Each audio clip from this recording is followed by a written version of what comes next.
We're about to go into a food bank here in Dallas, Oregon. This is one of the main places for people to get food assistance right now in this part of Polk County, which is a rural county in the Willamette Valley. My name is Corrina Campbell, and I have 2 kids. This is my son, Charlie. Little Charlie. Oh my God. How old is he? Almost 10 months. Oh. And I have a 3-year-old. Look at his feet. He's going to be big. It's very hard because, you have to raise your kids. And if you don't have enough food in the house, then you can't really feed your kids or yourself or your family. Has there been nights where y'all felt hungry? Yes. You feel like sometimes you're not a good person because you can't really feed your kids as much as you want. Because sometimes my daughter is she eats a lot, and then when she's done eating, she's like, eat. And so she gets very excited when she eats. It's been rough. From the Gert Boyle studio, I'm Jen Chavez, and this is The Evergreen, a podcast from OPB about the place you call home. Today, we're taking you to Dallas, Oregon, a town of about 18,000 people in the Willamette Valley countryside. It's one of many places in Oregon where pressure is building on the state's food assistance network as visits to food banks surge to record levels.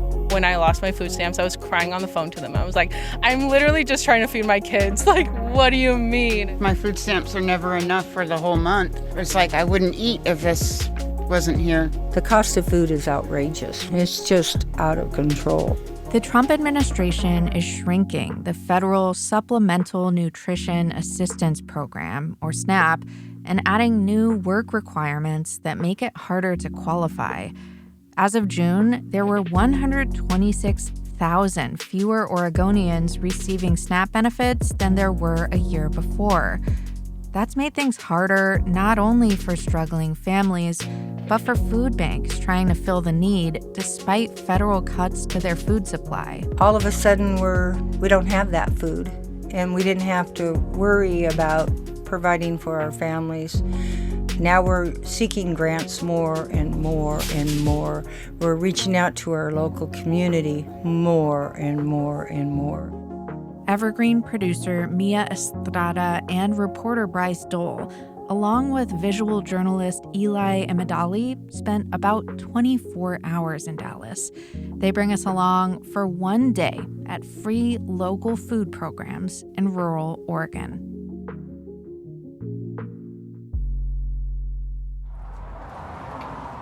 We're kind of near downtown Dallas right now. We're going to go meet with someone named Eddie, who helps run the food bank here, and see what's going on. Are you Bryce? Yes, I am. Okay.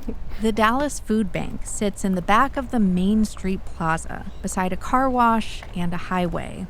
Bryce and Mia arrive at the food bank around 12:30, half an hour before it opens. Hi. It's a hot summer day in July, just 2 days before the first of the month.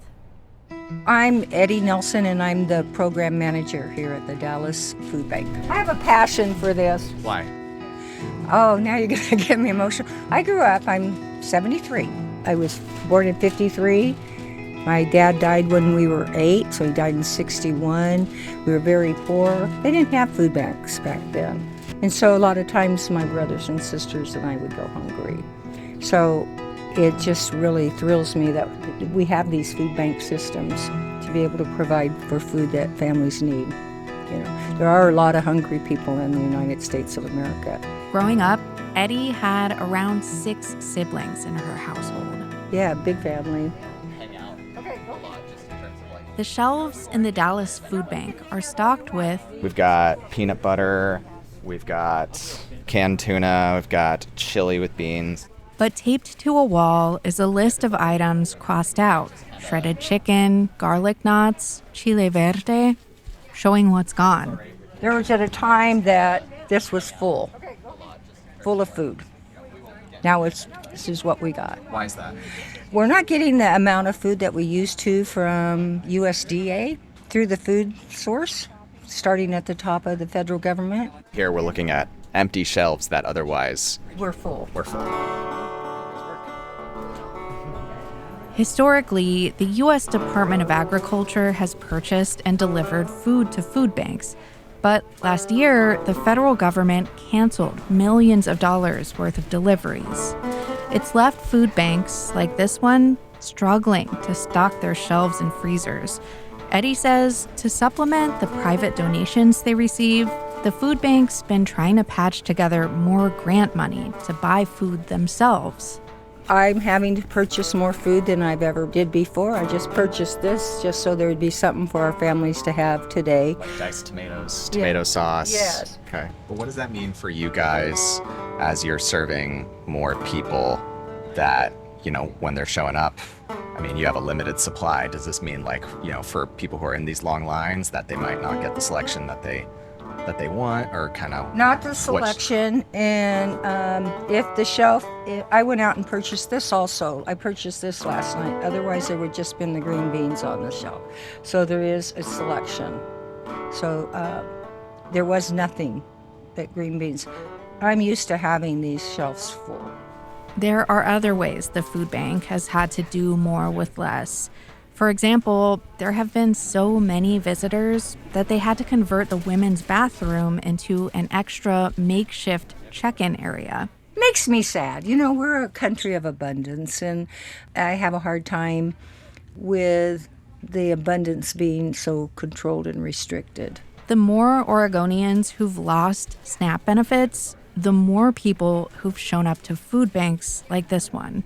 It's increased a lot. Increased in what way? Like who are coming to get help here who haven't? Families that are coming into our food bank that haven't been to our food bank before. The cost of food is outrageous. It's just out of control. And so these new families are reaching out to us to get food just to make things, ends meet. It's a little past 1 p.m. now, and the food bank is open. Folks are starting to line up outside and come through to get food. See how it works. How you guys work.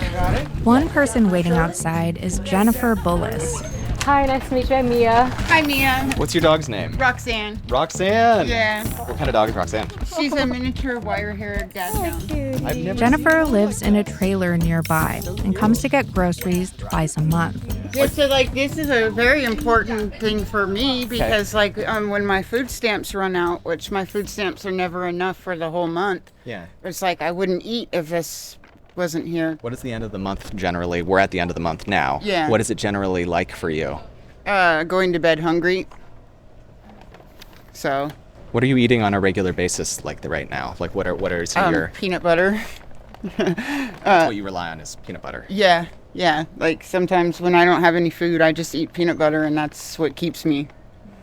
I think people are misunderstanding that it's just a poverty issue, I think, and people think that because people are homeless, we did something to be homeless and that we are just degenerates and this and that. And I don't think that that's true for everybody that visits the food bank. I mean, if you look, there's a lot of seniors, there's a lot of veterans. I mean, people aren't just degenerate because they can't afford their groceries or their rent.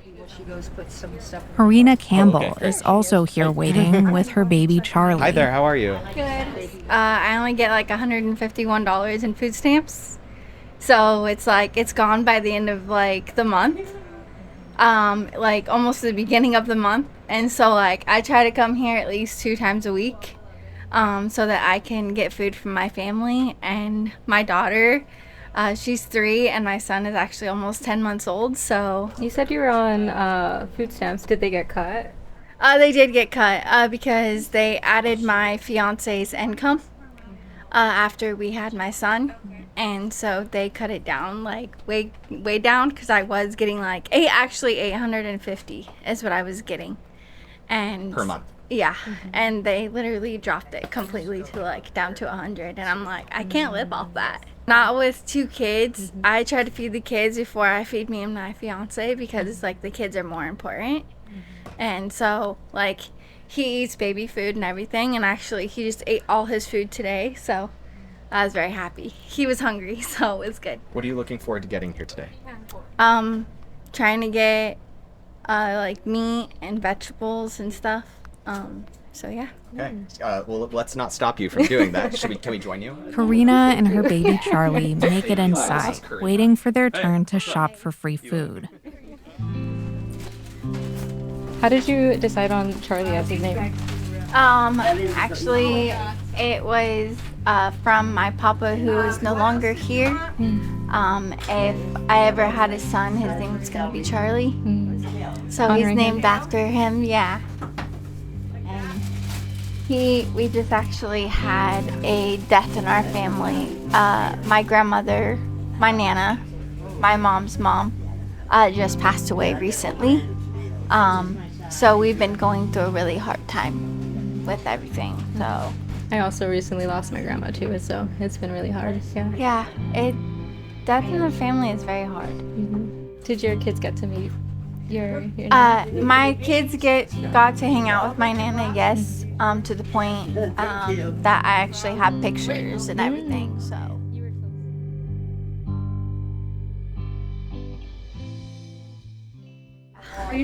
Yes, Sam. Come here, boy. Even though you're heavy, but come here. In some sections of the food bank, Corrina had to carry Charlie in a baby car seat to make space for groceries in her cart. big boy? Trying to navigate it all at once, she missed when Charlie's bottle fell on the ground. I didn't write that. Oh, thank you so much. Mia picked it up for her. Do you want to maybe talk a little bit about what we're seeing here? Yeah, we're hearing from a lot of people who have in the last year had their food stamp benefits either significantly reduced or cut.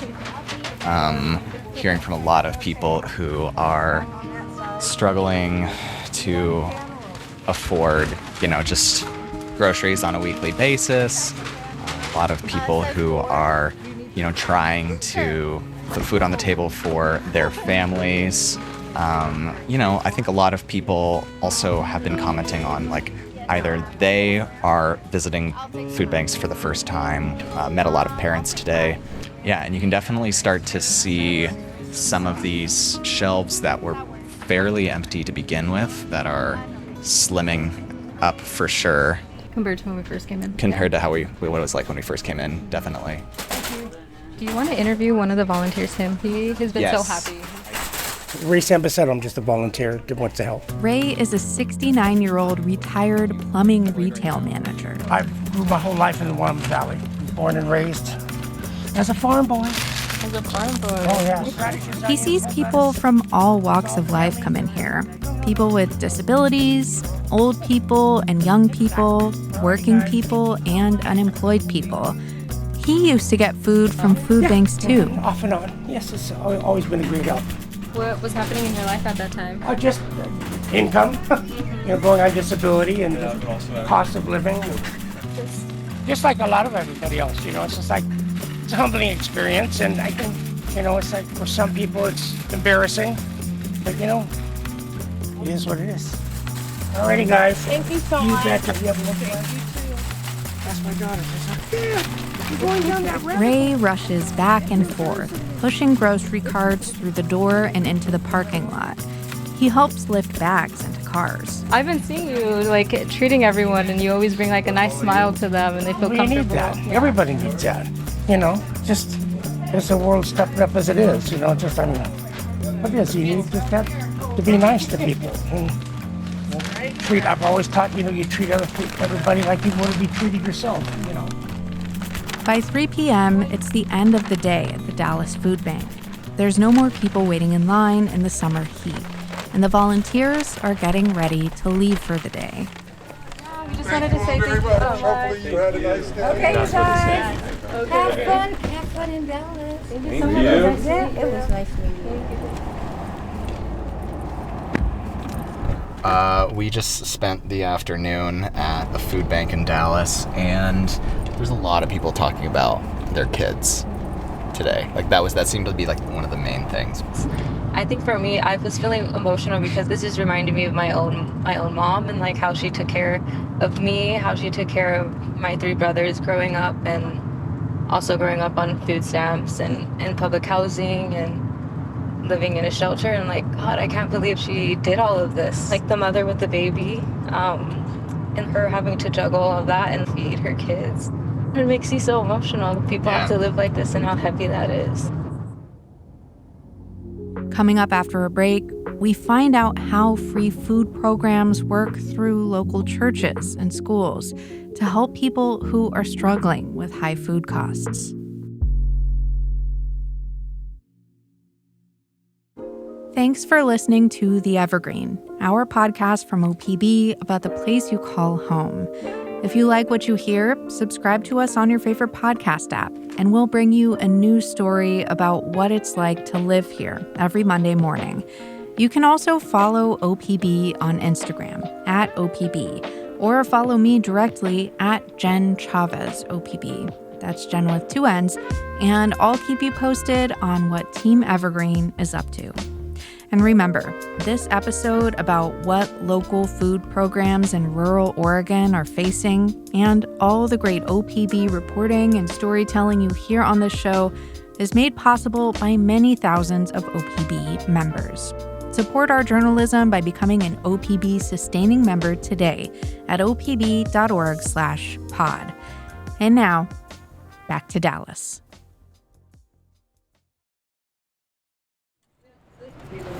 Across town, about an hour later, the Dallas United Methodist Church is gearing up for dinner time. Dozens of people chat around tables. All are welcome here for a free meal once a week. The smell of meatloaf fills the air as volunteers bustle in the kitchen. You know, you want to make sure that everybody is fed at least one meal a week.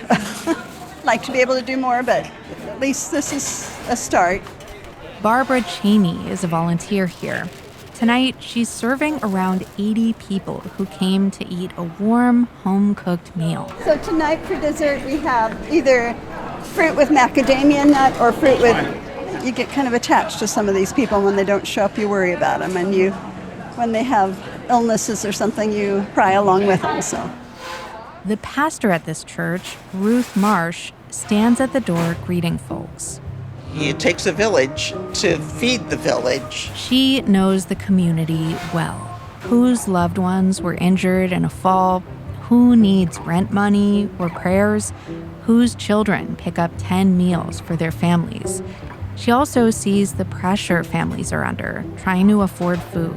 And every day it's getting worse and worse and worse. With the latest cuts to SNAP, Pastor Ruth says even more people will need help. But local programs are stretched thin. One place can't do it all. We can't do it every day, and we don't have the resources, the food, or the money. There you go. All right. Sitting at a table with her husband is... Jan DuPont. It's important for people to have a home-cooked meal and just feel like this is a home for a little while. Her husband, Dennis, says this place, where people sit and eat for free, is so important. A meal means a lot to someone, and it brings people together. It helps combat loneliness. Having the camaraderie of storytelling, who you are, where you've been, how long you've been here, and then you get to see people that become your friends. Strangers that were strangers are now your friends.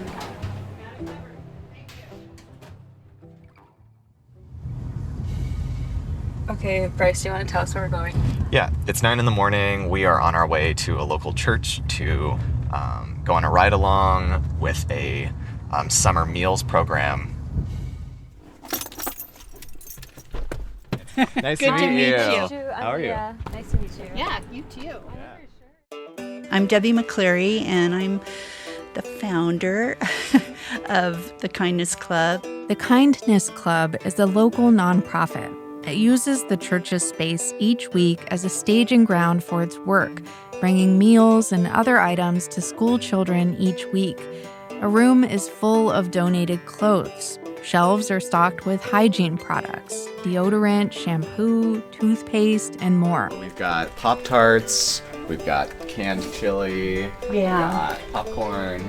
When it began in 2017, this program served 11 kids. Last year we hit nearly 250, so it's just gone up every year. You have a single mom with 3 or 4 kids, trying to work, and I mean, it's impossible. It's really not even possible to afford housing and food and utilities and everything, so. Are you ready? Yes. Sure. Okay. Volunteers bring food to school during the school year, but in the summer, they deliver bags to families' doorsteps. This Friday morning, Jennifer Miller, an elementary school aide, and her husband, Wes Miller, a pastor, fill up their car and head out with a list of addresses. We actually picked the Fall City route because it's out in the country and we enjoy driving in the country and just going to see where roads go. The pavement turns to gravel as they drive toward Fall City, a rural town of 1,000 residents tucked away in the forests of the Coast Range. Census data says about 1 in 5 children live below the poverty line in Fall City. I would say from what we see, these are legitimately people who are trying to make things work and trying to survive as a family, and it is hard. Coming up on first okay. Here Bryce, do you want to describe where we're at? So we're at it's a blue home, kind of out in the country. Got a whole bunch of dogs. It's beautiful out here, very green. A couple kids, and we're gonna talk to Stephanie Yates LaPlante. Could you tell us a little bit about what this program means to you? It's a great resource for the kids to have snacks, stuff that I can't afford because food costs so much. Even with working at the grocery store, I get a discount, but minimum wage only gets so far when you have so many mouths to feed. So it's helpful, and they look forward to it every week and what goodies they get in it. So it's helpful in that aspect for the weekends and getting through the stretches of time, especially in the summer because they give a little more during summer. So give a little more for them. Do you want to come into the mic and say your name? Hunter. Hunter? And what's your name? Tempe. And how old are you? 9. 6. Can you tell me about what's your favorite meal to have? Lasagna. Lasagna. Omelet. Omelet. Okay. Stephanie has received Social Security survivor benefits since her husband died of heart problems in 2018. He was only 31 years old. They held his celebration of life 10 days later on his birthday. This winter, Stephanie lost her SNAP benefits because after getting a new job, she made too much money. Too much to qualify for SNAP, maybe, but still not enough to easily afford food. It's meant more budget cutting for her family. It was a big dip on our food expenses. And what do you kind of look forward to when you get help? You got some food from this program for you got 4 kids. 5 in the household total. Yeah. What do you look forward to around just I imagine they're excited about. He likes the snacks, like the Nutella dip, those things. Yeah. I like it when they get like more meal stuff, like they'll get taco stuff, like burritos or the beans and then tortillas and stuff. And I just got to get the rest of it. But they like. The weird thing is my oldest, he's 14, he'll put peanut butter jelly on a tortilla and roll it up. That's his breakfast a lot of the time. I'm like, okay, whatever.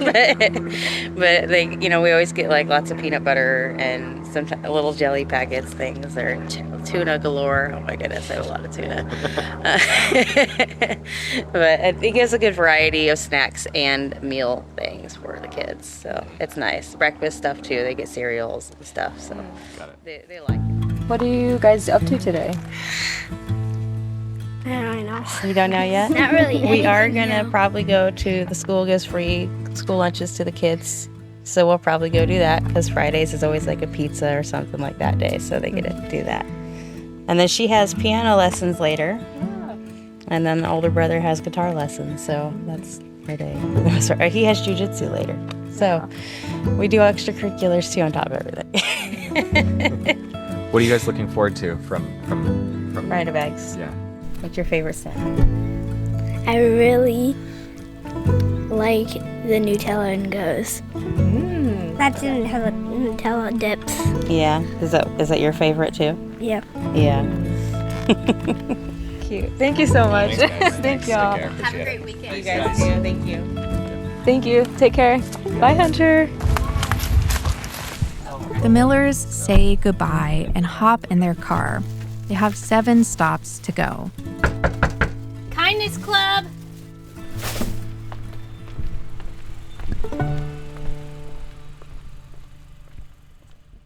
By 1:30, Mía and Bryce are heading back to Portland. They are both in awe of the community in Dallas, Oregon. You could really feel the love and like how much people care about each other and want to keep each other safe, and like there's no way that you cannot eat. Like you have to eat. Yeah, it makes you think differently about like all of the different homes and buildings that you pass. That like any person, any building, you know, could be dealing with their own struggles, could be, you know, needing help affording groceries and food and stuff. It could be, yeah, anyone. You can read Bryce Dole's full coverage of what shrinking food benefits have looked like in towns like Dallas, Oregon at opb.org, or find a link in our show notes. Thank you for listening to The Evergreen, a podcast from OPB. Mía Estrada produced this episode, and our technical director is Stephen Cray. Layla Isbell engineered the episode. The OPB podcast team also includes Julie Sabatier, Sage Van Wing, and Stephanie Hensley. Mía Estrada and Bryce Dole did the interviews you heard. The music in this episode is from Audio Network. If you have a question for us, please reach out. Email theevergreen@opb.org. I'm Jen Chavez. Catch you later.